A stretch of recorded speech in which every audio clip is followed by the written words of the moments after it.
Well. We're back again. Another video. What's up, duelists? Today I'm playing FlamWELL, perhaps? Perhaps FlamWELL, perhaps? This deck is cursed, but it's also kind of based, if you think about it. Cursed and based. Now, I don't think Flamvell is ever going to be a tier 1 deck, unless I win this 8-man, in which case it absolutely is a tier 1 deck. So, I don't make the rules, alright? I don't make the rules. This deck is actually surprisingly solid. I've been pretty impressed with all of the cards except for specifically FlamWELL. I think this card in this list, it is good and it serves a role, but I side it out almost every single game. And the games I don't side it out, I draw it, and I'm unhappy that I drew it. I'm pretty happy with the rest of the deck though, so I'm still not really sure what to put in the telekinetic FlamWELL slot. I think the rest of the deck functions very, very highly, as you'll see in these matches. Sideboard probably needs some work. It looks a little bit messy, which it is. Let's be real, it is messy. All of these cards do have applications. It's just that some of them are not that great. You know, like I think Thunder King Ryo is like one of those really strong going first cards, but then like going second, you draw it and you're like, man, why is this in my deck? You know, it's just like, it's just another vanilla 1900 monster that you have to force through bottomless. So it's kind of tricky. It's kind of tricky, right? So I might end up cutting Thunder King from the side deck, and I might replace it with a card that's good both going first and going second. I think that's going to be a big change. And then I think I might also cut Kaiku the Ghost Destroyer for the same reasons. Basically, I think these two cards, they don't really overlap with the amount of normal summons we already have in the deck, and they don't really overlap with what this deck is trying to accomplish. Let's go ahead and get into the replays for this 8-man. There's some really exciting stuff. I even saved a bonus replay for you guys, so you're going to get 4 matches today. Lots of really cool stuff. My first match in the 8-man was up against Troll Beta. I won the rock, paper, scissors. Always a good feeling. Always a good feeling. I open up with, honestly, a really, really good hand. We've got Gravekeeper Spy going first, which is super strong. We got Breaker the Magical Warrior, so just guaranteed card advantage. And that's 3 darks right there. As long as the Spy resolves and gets us Descendant and Breaker hits the graveyard, then we have 3 darks for our Dark Armed. And you can't really complain about this hand. Like, this hand is just very solid. You have Shrink for interaction. You've got Psychic Commander to make Arcanite if we need to. That's another thing in the extra deck. We do have that Arcanite Magician. He's super important. I don't think you can play this deck without him. I think for some reason, Arcanite Magician just like goes really well with what Flamvell is trying to do. And so I was like really happy with the Emergency Teleport Psychic Commander stuff. Like even more so than I was with the Krebins. And I was really happy with Gale as well. Okay, so yeah, going first, we set the Spy, pass. Opponent T sets, and I'm like, alright, based. I draw Krebins, and I'm like, you know what? That's not even that bad, because I can make a 6-star if I need to. I can proactively get to 3 darks this turn.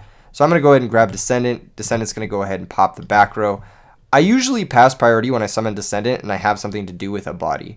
If I don't have anything to do with the body, then I will priority activate Descendant. This is something that some people have asked me, so yeah, when you flip Spy and you special Descendant, I think if you have something to do with the body, pass priority, they'll bottomless, and then you'll still have the Spy around, basically. But if they don't have bottomless, then if they do have bottomless and they don't use it, then you can just pop it, so you get your free +1. So it's just nice. It's just nice to pass priority when you have something to do with the body. When you don't have anything to do with it and you just need to clear the back row, I think going forward is good, because having a 1200 attack monster is not so good. But yeah, here we pop the back row because we are going to synchro and we are going to summon Dark Arm Dragon as well. I'm just going to put the pressure on. I'm going to pop his monster. I'm going to set my Shrink. After I see it's Raikou, I'm thinking, okay, the only way he gets back into this is if he's able to put a Dark in the grave and he has Brain Control. Those are the only ways he really gets back into this game. At this point, it's just really tough for him. He's going to drop Gores, but we're able to pop. Oh no, he doesn't drop Gores. I thought he dropped Gores this game. I'm just misremembering. I set the Shrink. I think the only way for him to get back into this is Brain Control, basically, or a Steel Effect. He goes normal Debris Dragon, so he tells us what he's playing, which is good for us. He special summons the Raikou, and I'm like, okay, so this doesn't do anything threatening. He can only make Iron Chain because that's the only 6-star dragon. So he has to banish the Debris for Red Med. Even if he concedes at this point, I know he's playing dragons. So I know what he's playing, because otherwise you wouldn't even waste your time summoning the Debris here. You would just concede. So he banishes it for Red Med. He activates Red Med with priority. Specials Drago in defense. Attacks with the Red Eyes. We go to damage step, and then I damage step Shrink his Red Eyes, and then he concedes. So I think for him here, because he didn't have a way to play through the back row, what I would have done is probably just concede. Because, like, if my back row is anything real, then he loses here. So there's really no reason for him to show me what he's playing. It actually gives me a huge advantage. So game 2, we go second. Always tricky going second versus Dragons. I think Dragons is a very good deck. And this is kind of what I'm talking about with the Thunder King. Watch this little Thunder King. Keep your eye on him throughout this game. All right. Turn 1, he activates charge. If my Thunder King was in play, couldn't have activated that charge. So already, Thunder King not shutting off one of the cards that he's supposed to be shutting off. Searches for Raikou. That's usually fine because we are playing the 3 Breakers. And Breaker's like one of the best cards to play into Raikou going second. T-set, pass. We draw Flamvell Magician. Another good card to play into Raikou. But I am going to lead on Breaker because I just want to get my +1 straight up. So I go for the Breaker. I pop his back row. Clean out to the D prison. We go up in card advantage here. We attack the Raikou. Raikou's going to pop Breaker, and he's going to mill a couple of Dragons. So Red Eyes is now online as far as getting card advantage from the graveyard. We do have a Book of Moon, and I actually thought really hard about setting this Book of Moon because there's a good chance he just has like a way to remove it. And setting Book of Moon, trading it with Space Typhoon is bad when my hand has nothing that wants to get Typhooned anyway, when I can use it as a reactive removal spell on my turn and then blank his Space Typhoon and Heavy Storm altogether. So by setting it, I'm turning on a potentially dead Space Typhoon or potentially dead Heavy Storm. I decide to set it anyway so I don't get OTK'd because he does have Drago. So like Debris into like double red med Drago, something crazy could OTK me. And so I decided to set it anyway, but in hindsight, I probably should have held this Book of Moon. Once again, look at that Thunder King Raikou, still stuck in my hand. He summons the Red Eyes Wyvern, he attacks me for 1800, and he sets 2 and passes the turn. I draw Rekindling. My hand is really slow. It's a bunch of cards that need initiative, and I don't have it, so I just have to set Spy and pass. He finds Debris Dragon. He's able to summon that, special out the Raikou and Red Med. So, yeah, Red Med's going to be able to bring out the Drago, and we just fall super, super far behind. Once again, look at this. This whole game, the Thunder King's just been stuck in my hand. So I'm thinking definitely worth siding this card out, or taking this out of my side deck, basically, because if you don't have like those initiative gainers, those trap cards, which my deck obviously doesn't have trap cards. Let me just export the list real quick so you guys can see it. If I don't have ways to gain initiative, then my sideboard should be ways to gain initiative, right? Thunder King doesn't really gain initiative, if that makes sense. He doesn't really give us anything that we don't already have going first, if that makes sense. So, yeah, probably going to take him out of the sideboard. He's a hedge against Dragon Turbo, but I think more and more Dragon players are moving away from Turbo because of the high roll nature of the deck, and they're moving towards, like, the DD Warrior Lady or the Chaos Dragons. So, yeah, we get hit for a bunch of damage here. It's pretty tough. I draw Torrential, and I'm like, okay, maybe I can bait him into something. I can Brain Control into the Stardust Dragon, and then run over the Raikou. This plays through Bottomless, plays through a couple other things, Mirror Force. Just run over the Raikou, set the Torrential. He's going to bring something back with Red Eyes. We're going to be forced to Torrential, and we just have to hope his card for turn was not a monster he could summon. End phase, he brings out Red Eyes. We can make an 8-star and hope to defeat the Red Eyes, but it's unrealistic. We draw Breaker. I'm just going to try to go for the Dark End Dragon, pop one of his back row. And as you can see here, the Thunder King Raikou still in my hand till the end of the game. Like I said, keep your eye on that Thunder King. Watch it do absolutely nothing going second. So honestly would have been better if I just left whatever card I sided out in that spot. So once again, going first, we have that Thunder King. But this hand, actually, it's better not to lead on the Thunder King. And the reason it's better not to lead on the Thunder King is because I don't want him to crash Drago with it. And post-board, he's going to have several Dragos, ideally up to 3. If I was him, I'd be siding up to the full 3 in this matchup for sure. So, yeah, basically, I don't want him to crash the Drago with it. I want to be able to get Thunder King in play on turn 2, and I think the highest likelihood of that happening is me having Breaker in play, and then he sets a back row, and then on my turn, I pop his back row, or Breaker prevents him from setting back row, or he trades the Drago with the Breaker, then I can Breaker pop the back row, and then eventually stick the Thunder King, ideally. But once again, like I said, I have to claim the initiative, and this hand doesn't defend my Breaker, or my Thunder King very well, so I have to, like, lead on Breaker, if that makes sense. You got to think a couple turns ahead with this deck, and it'll come up. I'll show you guys in the future. Anyway, speaking of future, he's got Future Fusion, one of the most powerful cards you can open with in this deck. He's able to send 5 dragons. He's going to be able to bring out 1 Red Eyes. We are going to be able to crow one of them. but he is going to be able to get 1 free red eyes here, which is very, very deadly. That being said, we are sitting on a lot of pluses. So if you look at this, Breaker can pop the back row, which is the first play. You just got to pop the back row first. Clear that guy. Emergency teleport, bring out the Psychic Commander. We're going to go ahead and make the Arcanite Magician in defense position. I don't want him in attack position because I don't want him to be able to run it over with Wyvern. So I'm going to go ahead and make this in defense position. I'm going to blow up the red eyes first. Then I'm going to normal summon Thunder King Ryo. I'm going to attack for 1900. Deal the 19. Main phase 2, blow up the Future Fusion so I don't have to think about it. You could save the pop here if he has like Rykos or something and it's like potentially slightly better or whatever to save the pop, but it's also worse if he just has like normal summon Drago run over your Arcanite Magician and then all of a sudden I have to answer this Future Fusion that I didn't have to answer before if I just did it up front. So I think it's best just to pop it. If he has a Ryko too, like I'm fine trading stuff for Ryko. It's not a big deal. I set the Torrential because I actually kind of do want to bait a Heavy Storm or a Space Typhoon, and if he doesn't have a Heavy Storm or Space Typhoon, then I want to bait like a Ryko pop so my Thunder King sticks around. He goes ahead and sets a couple cards, passes, we draw Gravekeeper Spy, which is really nice. I go ahead and attack. Like I said, I wanted the Torrential to bait the Ryko pop, but he understands the threat, he understands that Thunder King is the problem here. He mills 3. He hits another Dragon, but nothing too crazy, thankfully not another Wyvern. He does have 1 more Wyvern, either in deck or in hand, we don't know yet. Main phase 2, I did think for a very long time about this play. Because I have Torrential, I'm thinking like, if he summons Drago, am I gonna need to Torrential it? Because I have Spy, which gets shut off by Drago. I have Arcanite, which dies to Drago. I guess I have Breaker, which can trade with Drago, but at the same time, I have to play into his back row in order to try and accomplish that. So I was thinking about not setting the Spy and trying to get value out of my Torrential, but I decided it's best if he doesn't have Drago to just set the Spy. And if he did have Drago, I think he would have summoned it last turn and ran over the Arcanite. So I just set the Spy and pass. He sets a back row and passes, and I'm like, okay, now I'm just crushing. I'm going to flip the Spy. I'm going to grab Descendant. I'm going to pass priority once again. He's going to say that's okay. And now we pop the back row, target the center one. It is Space Typhoon, so that's going to hit our Torrential, which is okay. And now I'm like, okay, I could go Caius, I could go Breaker. I like saving the Caius because Caius can answer resolved red eyes. So if I have Breaker in my hand, like let's say I sack for Caius, target his back row, and then attack for, it is slightly more damage, right? It's 3,900 instead of 3,100.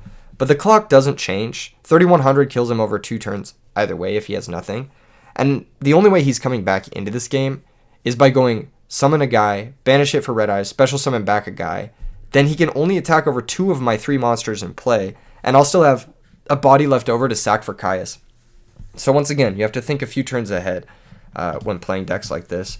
Breaker's going to go, oh, just in general, actually, not just when playing decks like this. Breaker's going to pop, we're going to attack for 31. Opponent basically has to answer my board this turn, or put up something that can deal with some of these, and then we can just Caius that and win next turn. So we're kind of putting him in a checkmate situation right now. He does have Debris, but he doesn't have a 3-star, so he can't just Black Rose nuke the whole field. He banishes for Red Eyes, brings out Drago. And once again, like I said, he can attack over 2 of our cards, but he can't attack over 3. He sets 2, he loses his Drago. We draw Fire Dog, which is a great draw. It couples with our Rekindling, and it has a great target in that Ryko. I'm going to sack for Caius, in case the Caius gets stopped, assuming. Caius is going to target Red Eyes. He's going to take 1,000. We're going to attack. He has to stop this attack or he loses. He books the Ryko, which is actually a really smart play. I had assumed he would have Mirror Force because all 3 prison are gone, but Book of Moon's really good for him here because if he hits a Wyvern, then he's like crushing us. He can bring out Red Eyes, and all of a sudden we're just fucking losing. So yeah, he hits the Caius. He mills 3. Thankfully, no Wyvern. Even though 2 of his Wyverns are gone, it's very unlikely for him to see his 3rd. It's just very lucky that he didn't hit it for us. He draws. He sets a monster. We draw. Easy food for Flamvell Fire Dog. We're going to attack. He did have the Mirror Force, so he was trying to go for that cheeky mill. He does hit our Flamvell Fire Dog. Pass. He draws Charge of the Light Brigade, but thankfully our draw for turn was DD Crow, so we can stop even if he does mill the Wyvern, which he does. And he also mills a Dandelion, which is something I've never seen this deck play. But it looks like he is playing Dandelions. I don't know why, but maybe for the Debris Dragon. I don't know. Seems okay. Seems decent. Dandelion's not a bad card. He's going to flip the Drago, and he's going to get a little aggressive here. He's going to attack for 19, let the Drago die, and then bring out the Red Eyes, or attempt to bring out the Red Eyes before setting the Raikou. But this is good for us because now we have the initiative thanks to this DD Crow. So I'm really liking DD Crows in this deck. I think I want to side a third, maybe over the Thunder King. I'm not really sure. Somewhere in the side deck, I kind of want a third DD Crow.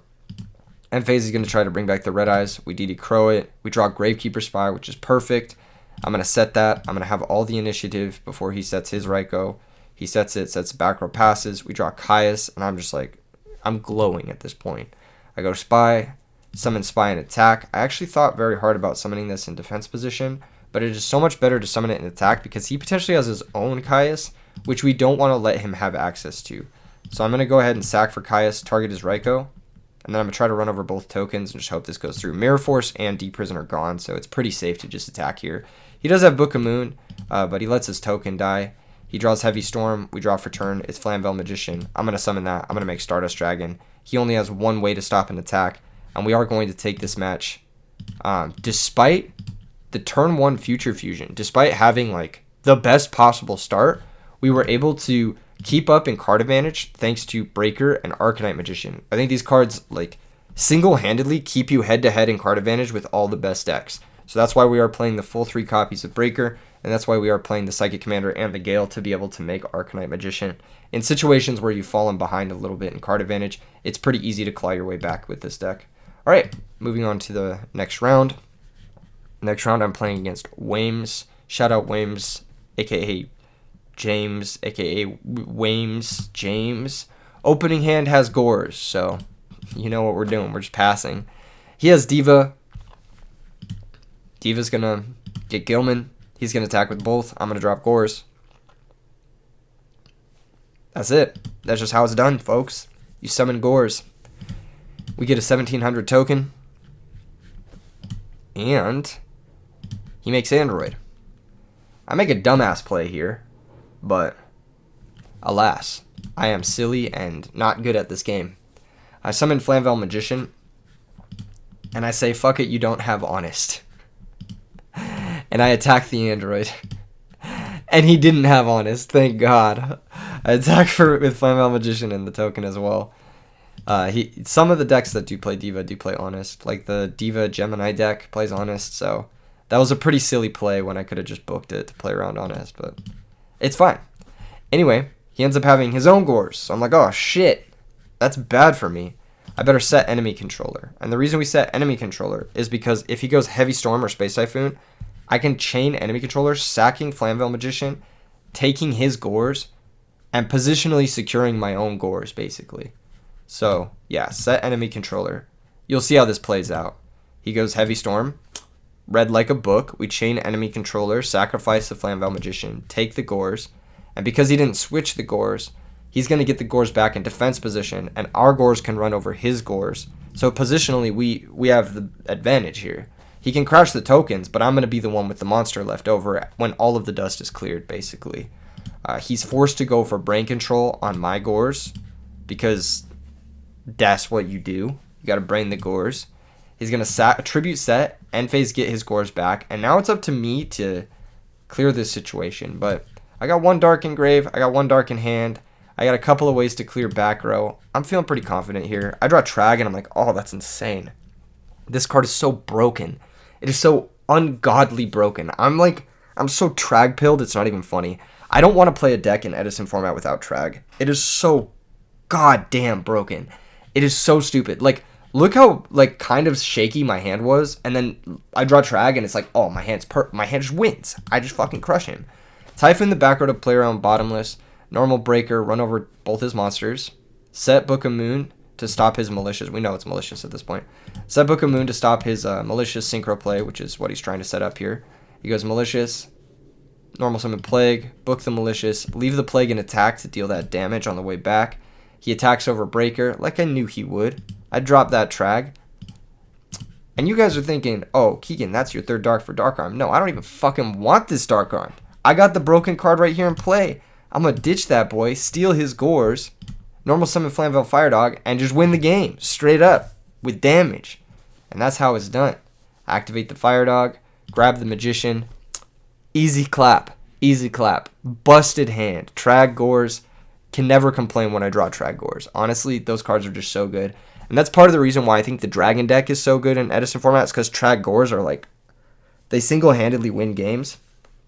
But when you're playing Dragons, you never have to worry about those cards. You can just attack freely because you have Drago. So, yeah. This hand, it's okay. Like, we got some starters. We got Heavy Storm. I really can't complain, especially because my opponent's hand is so fucking slow. He doesn't have Stratos. He doesn't have Snowman Eater. He doesn't have, like, I don't even know what else that deck has to start with. Diva and to Gilman. He doesn't have Future Fusion. So I'm like, my opponent has nothing. It's basically like I got to go first. I'm going to set my Spy and pass. Hold the Heavy Storm, because why do I need a Heavy Storm right now? I don't. I don't need a Heavy Storm until I'm doing something. He summons Gilman. He attacks my Spy. Of course he drew Gilman. Of course he drew it. If your deck plays bricks, it's going to draw it, except me. I don't draw Descendant ever. It never happens. He takes 300. I grab Descendant. He sets another back row, and I'm like, I don't buy it. I'm going to Heavy Storm. The new back row is definitely chainable because he set it into Descendant, but I'm still going to Heavy Storm, and I'm going to get my 3 for 2. Technically 3 for 1 because the Spy replaced itself. So, yeah, just a really solid 3 for 1 from us. I'm going to summon the Flamvell Magician, synchro with the Descendant into Thought Ruler Archfiend. Now this deck, this Diva Hero deck, the reason it's so scary is because of its damage output. But if you can put yourself at like 9,000, 10,000 life even, it's really difficult for them to ever mount a position versus you. So I'm just going to go for Thought Ruler here. I could have gone for Colossal, but that just doesn't trade very effectively with Absolute Zero, which is what he's trying to set up, I'm assuming. And I'm like, I'm just going to run this guy over. I'm just going to run him over. I'm going to gain 1,300 because that's what Gilman's attack is in the graveyard. I'm going to set enemy controller and I'm going to pass. Now, if he sets up a Miracle Fusion, which is his only way back in through Thought Ruler, it's either Miracle Fusion or Evil Guy Caius. Evil Guy Caius, all right, you got me. You know what I mean? Like, that's, like, fair enough. Fair enough. But then I still have Rekindling plus a 4-star, so I can come back from that. Where was I going with all this? Yeah, Evil Guy Caius, you got me. Brain Control doesn't do it. Thought Ruler negates that. Further Regeki breaks. D-Prisons don't do it. Thought Ruler negates those. It's basically just make a Synchro himself, which, okay, or Absolute Zero time. And if it is Absolute Zero, we can switch it to defense. On our turn, normal summon Gravekeeper Spire, Rekindling the Magician, make Stardust Dragon, run it over with Thought Ruler Archfiend, gain 2,500, and negate the effect of Stardust Dragon, and then have the Fabled Thought Ruler Stardust combo. So that's why we set the enemy controller here.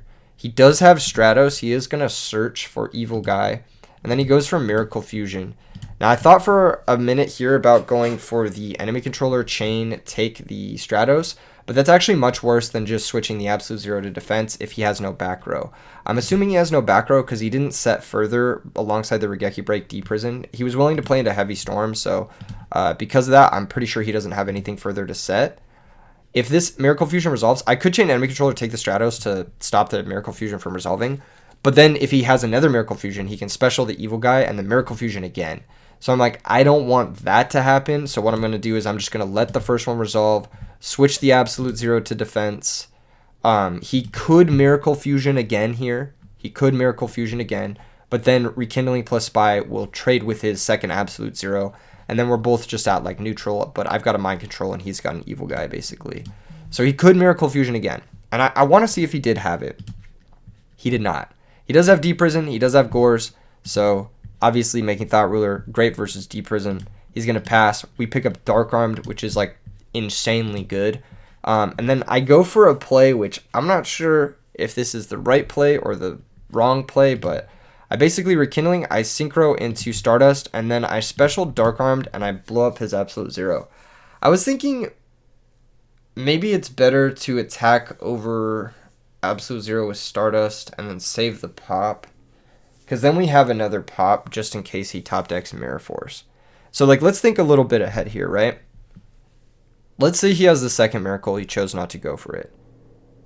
This turn, what I'm going to do is I'm going to blow up his Absolute Zero. I could Mind Control it and go for game, but that gets fucking owned by Gores. It just gets like fucking owned by Gores. Although I probably should have done that. Let's see. So if I mind control it, take his monster, attack for 25, attack for 27, he drops Gores. I run one over. I blow up the absolute zero. I negate the effect with Stardust. I bring Stardust back in defense. It's probably better to mind control now, but I figured it was checkmate if we don't. If we like wait till next turn. I figured it was better. Yeah. So I go ahead and banish, pop his guy, negate, attack for 27. Yeah, I figured it would be better to do this. Because if he has Gores, he survives, and then like evil guy Kaya stuff is annoying. So I figured it'd be better to save the mind control because of Gores. Because of just him surviving and then having comeback cards is bad for me. Anyway, main phase 2, I pop the Gores and the token. End phase, I bring back the Stardust in defense. And why do we bring back the Stardust in defense here? Because if he top decks Miracle or has the second Miracle, then he can crash his absolute zero into my Stardust and clear my whole board, which is really bad. But if he does have... what was the question? If he does top deck the second Miracle or he has the second Miracle and Stardust is in defense, he has to pick, do I run over Stardust or do I crash with one of these guys and the Stardust just negates? So there's nothing, you can't crash, basically. You can't crash. You have to just run over the Stardust, and then on my turn, I mind control his monster and I win. So I put him in a checkmate situation, basically, where like even if he has the second Miracle, we win. If he has evil guy Caius, okay, we lose 2 of our guys, but then we still have the third for game. It's like fine no matter what happens here. So yeah, as you can see, he does top deck the second Miracle, and so it's really good that we put the Stardust in defense. You got to think a little bit ahead. I think mind control on our turn might have been better, but I'm not sure. I think saving the mind control is better, because then like he gets a chance to come back, and we're out our mind control for no reason if he has Gores. So I figured saving the mind control is better if he has Gores. And if he doesn't have Gores, then we probably just fucking win anyway. Like, or actually, if he doesn't have Gores, we just win anyway, yeah. Because, like, what's he going to do to come back against the 3, like, toughest monsters in the game, basically? Yeah, pretty much. We top deck Psychic Commander, mind control that boy, and that's going to be that. That's going to be that. That's going to be that. We're gonna go ahead and move on to the finals. But before I show you guys the finals, I'm going to show you a bonus replay between Abba and Cool Dead Punk. These were the players who were contending for the finals. So they were on the other side of the 8-man. I don't know if you guys are going to like seeing other people's matches mixed in with my own. But I think it's cool to show like the other side of the bracket sometimes. And there's a reason I'm showing this one, too. There's a good reason. We'll get into it in a second. I'm going to show both hands, actually. So if you see Abba's side, he's got the nuts, basically. He's got a way to summon Fortress. He's got Gold Sark. He's got Brain Control Caius. So, yeah, you pretty much can't complain about this. But Cool Dead Punk's also got a pretty good hand. He's going to set 3, and he's going to normal summon Krebins. That being said, he has 3 fucking tuners, which is ass. I think what he should have done was maybe... No, Krebins, I guess, is the best one to summon. Heavy Storm is drawn, which just makes this hand even stupider. And Dust Shoot's going to be played. So Dust Shoot's going to take Caius the Shadow Monarch. That's the only thing that can really get through this Krebins, except he does have Brain Control. So, yeah. I mean, here comes Heavy Storm. You're paying 4,000. You have to. Here comes Brain Control. You're letting that resolve. You have to. What should have been done was Special Cyber Dragon first, then Brain Control, but alas, here we are. Attacks for 12, sacks for tribute sets for Cyber Dragon, which is a way to play around Bottomless, a way to play around all the other stuff, a way to just clear the Krebins. Gold Sark can find literally anything at this point. It's going to be pretty difficult to lose. Banishes Future Fusion, passes a turn. Here comes Pyramid Turtle off the top. So you know the hand is Machina Fortress. You know the set card is Cyber Dragon. You have Phoenix Swing Wind Blast. The play here is actually to go Psychic Commander, attack, and kill the Cyber Dragon by paying life points. Because you can do that. It makes the opponent's monster lose attack and defense. And it looks like Cool Dead Punk knows what his cards do. So he's going to do that. He's going to run over Cyber Dragon. He's probably thinking, like, I'm crushing right now. I'm absolutely killing it. The draw for Abba is Super Nimble Mega Hamster, which is an insane draw. Draw for turn is Mizuki here. And then Cool Dead Punk, he can do some stuff. Yeah, he could do some stuff. So he could go basically what I'm thinking is he could go Black Rose, don't blow up. Phoenix Wing the monster. Tax. Main phase 2, or yeah, attack direct for 24. Main phase 2, bring back the pyramid in defense. And then that stops the future fusion OTK. That being said, you could also just wait on the Wind Blast for the future fusion. But you risk the set monster being like Raiko or Dekoichi or something like that. Like something that gets him out of the situation, basically. So it looks like he's going to go Synchro. Oh, yeah, he's going to go Synchro, yeah. Basically same thing. But he's not gonna Wind Blast the hamster. Which I think I would have done. Yeah. I also would have made I would have made Black Rose, just because this gets run over by Jinzo. At least this trades with the Jinzo. Yeah, I would have made Black Rose. Anyway, it's going to special the Raiko. And you can kind of see how this game's going to go. Wind Blast is going to hit the Raiko, but game's just over. He just Future Fusions, Sensory Jinzo, and we're going next. Yep. Yep. Yep. Pot of Avarice on top of all that. Pretty crazy. Pretty crazy draw from the Jinzo player. Literally the nuts. It doesn't get better than that. So, there's the OTK. Game 2. Game 2. Spirit Reaper in hand. Instant Fusion, Book of Life. This deck has been picking up a lot of popularity. And I don't know. I tried it. I'm going to be honest. I thought it wasn't that good. I didn't think it was that good. I've tried builds like this in the past too. I think I played a build like this with teleport and stuff on the channel in like 2021, and I was really underwhelmed with it. But hey, what do I know? What do I know? T-set. Here comes Soul Exchange. Really good sideboard tech. That is something that I've utilized in my own Jinzo lists before. Tribute Summon Jinzo. Goes ahead and sets limit removal. I would never set limit removal here. I would hold it. That's your game shot. Draw for turn. Nobleman. Sets the Spirit Reaper. Passes. Here comes Gear Frame. Grabs the Fortress. Pitches. Specials. Attacks. It's Reaper. And you know how this game's going to go. We're going to draw some cards. We're just going to draw some cards. Here comes Returner Poke. 600 direct. Got to equip that Returner with Gear Frame. Don't you know?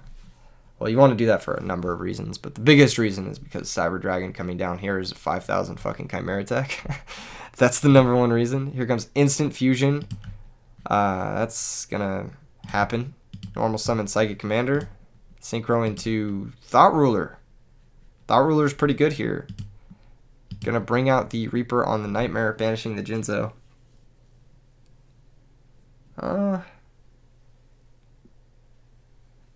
Yeah, you just attack over Jinzo here. I would have put the Reaper in attack too. And attack directly with it, but I guess you risk losing to specifically a limiter. But I would have done it because I've got Deep Prison, so, and Bottomless as well. But yeah, attack over the Jinzo. Gain 24. Put yourself in a really good spot life total wise. Yeah, Reaper hitting would have been pretty good here. You just rip one of these really good cards. There's Heavy Storm. It's going to get activated. Chain Limiter. Pretty big turn. I guess you get to deal 23 plus 12. It's not that good. It's not that good. I'm going to be honest. It's not that good. It's not that good. That's, like I said, I would have held the limiter. I would not have set it there. So you attack over the Thought Ruler. Attack directly for 12. Equip the Gear Frame. Attack the Reaper. Doesn't matter. Lol. Equip, so your monster doesn't die. End phase, pop the Returner. You draw your third Instant Fusion. This card is ass. It's so bad. Just set one and pass. There's Plague, set the Plague, pass. I would have sided out Plague versus this deck, but apparently he thinks it's necessary. So there's the knock on the Plague. Pass the turn. I probably would have set the My Body as a shield, but that's only if you fear Lightning Vortex, I guess.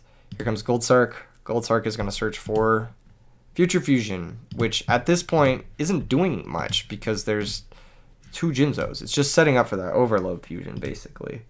Passes the turn. Finds Goblin Zombie, sets that boy, sets my body as a shield, passes. Here comes Vanities. Passes. There's Dust Shoot. That's going to take one of the Vanities, but there's still another Vanity, so you can't get rid of all the Vanities. There's just so many Vanities. Here comes Activate Future Fusion. This is going to grab Jinzo, and this Jinzo is going to guarantee that your Vanity sticks through Bottomless, but once again, what is the Vanities doing but decking you out? Here comes Pot of Avarice. It's going to shuffle back some cards, but still doesn't really do anything here. There's that Giant Trunade.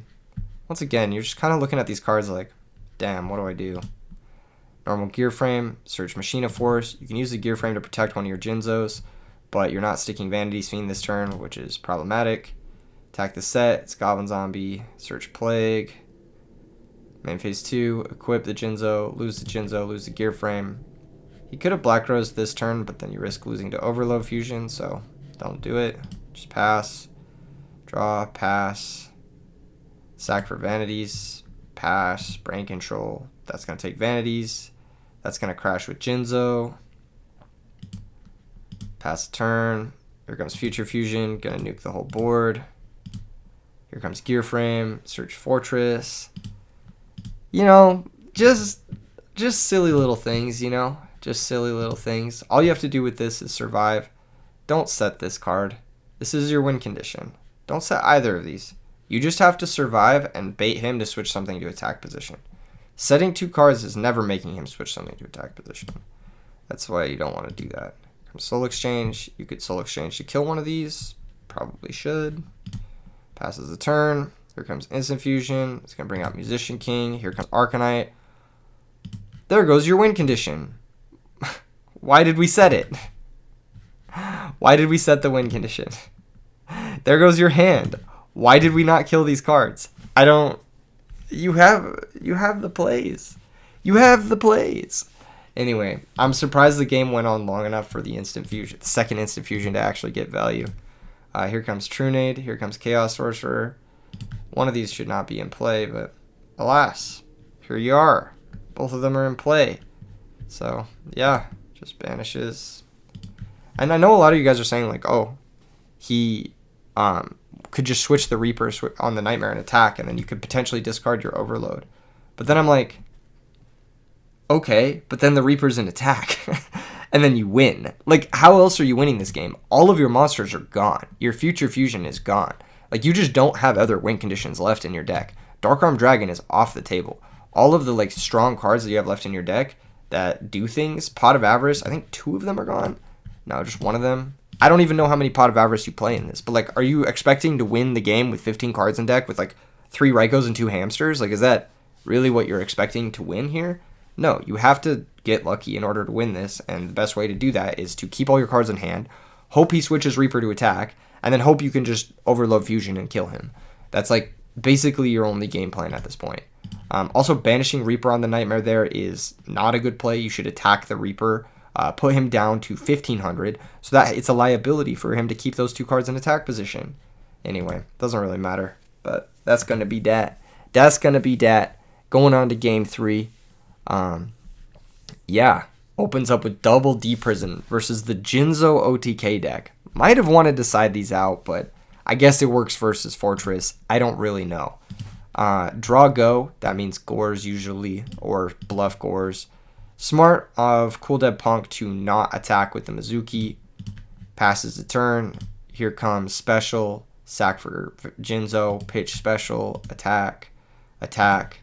Once again, D-Prisons, the Heavy Storm. Questionable cards to keep in this matchup. Draws for turn. My Body is a Shield also... Why is this in versus this deck? What is this? What does this stop?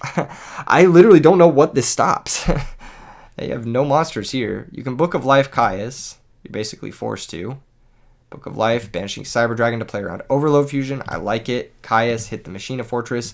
And you just have to crash with Jinzo, which is really, really fucking bad. Anyway, once again, just battle of the doing nothing. I think he's going to get greedy here and attack with the Reaper, even though he shouldn't. Yeah. That's tough. That's tough. He's going to hit the Plague, too. Watch. Yeah. That's tough. That's tough. Should have listened to the dice. Should have clicked the middle. Anyway, here comes the attack. Dealing hella damage. Deprison. Sack for Caius. Target the Reaper. Deal another 1,000 points of damage. Mizuki now has no target.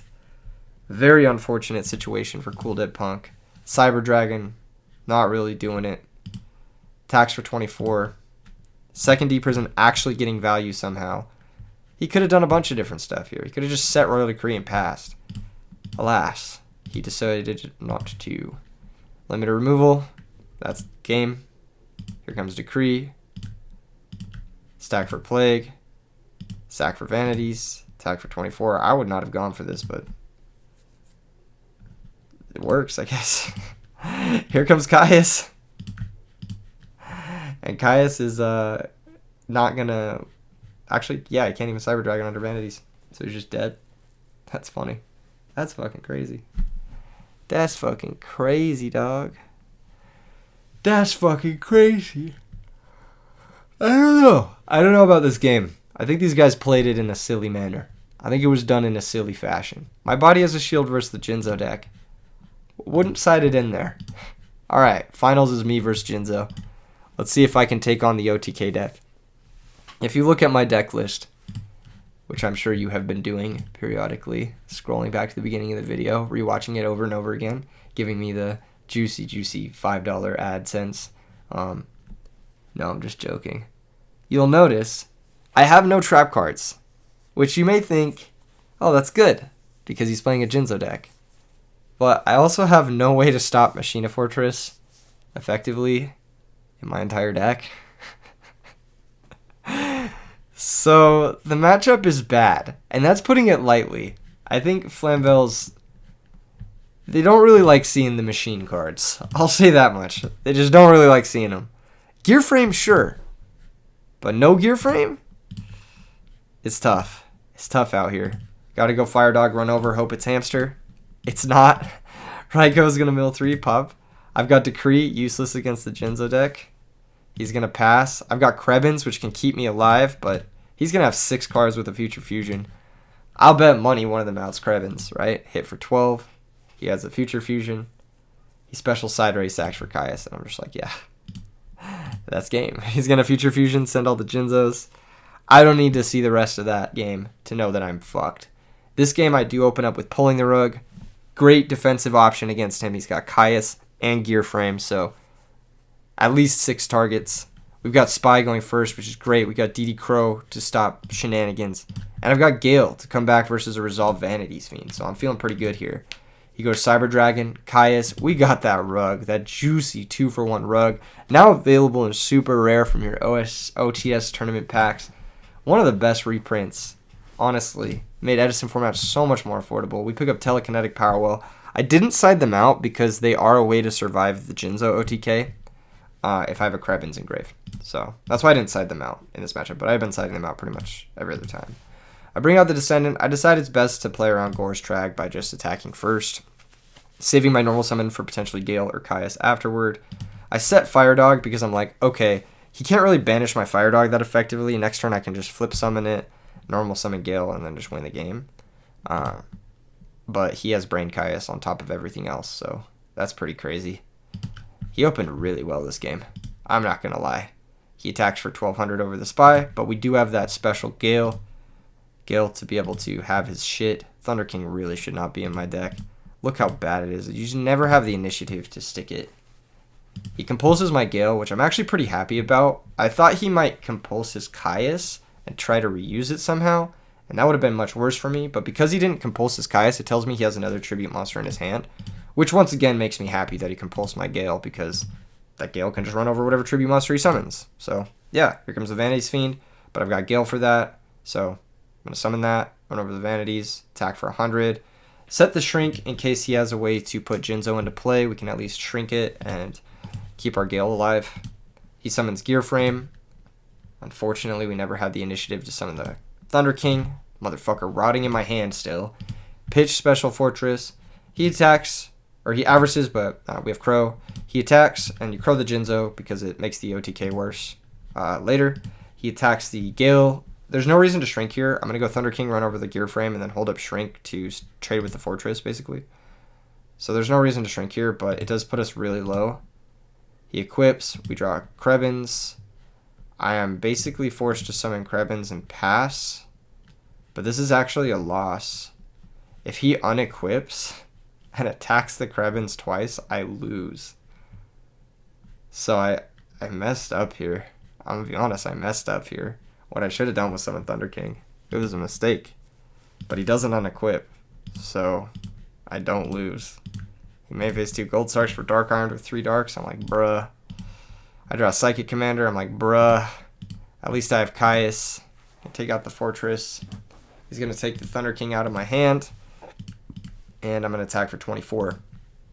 He has 1 turn to top deck to stop my Caius. He doesn't get there, and we somehow successfully win. All he had to do was put the Gear Frame back into play, and we would have lost. Alas, he did not do that, and so we get a game 3. But our opening hand is bad. We did draw that Descendant. Remember I said I never draw him? That was cap. I was capping.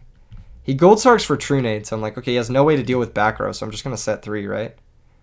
Attack for 19, set 3. He could have Soul Exchange, he could have Brain Control. This matchup is just fucking terrible for us. Even Royal Decree here is bad because we need our Rug to stop Caius, right? He just Typhoons. He obviously hits the best one, which is Book of Moon. I'm just like, alright. And he has Natty Future Fusion. I'm like, alright. Can't do anything about this. Can't do anything about the Chaos Sorcerer that he also has. Oh, this isn't game though, right? We survive, right? We survive at 800. No, he also has Caius. So he just... Yeah, he just had it all. It's fucking crazy start, man.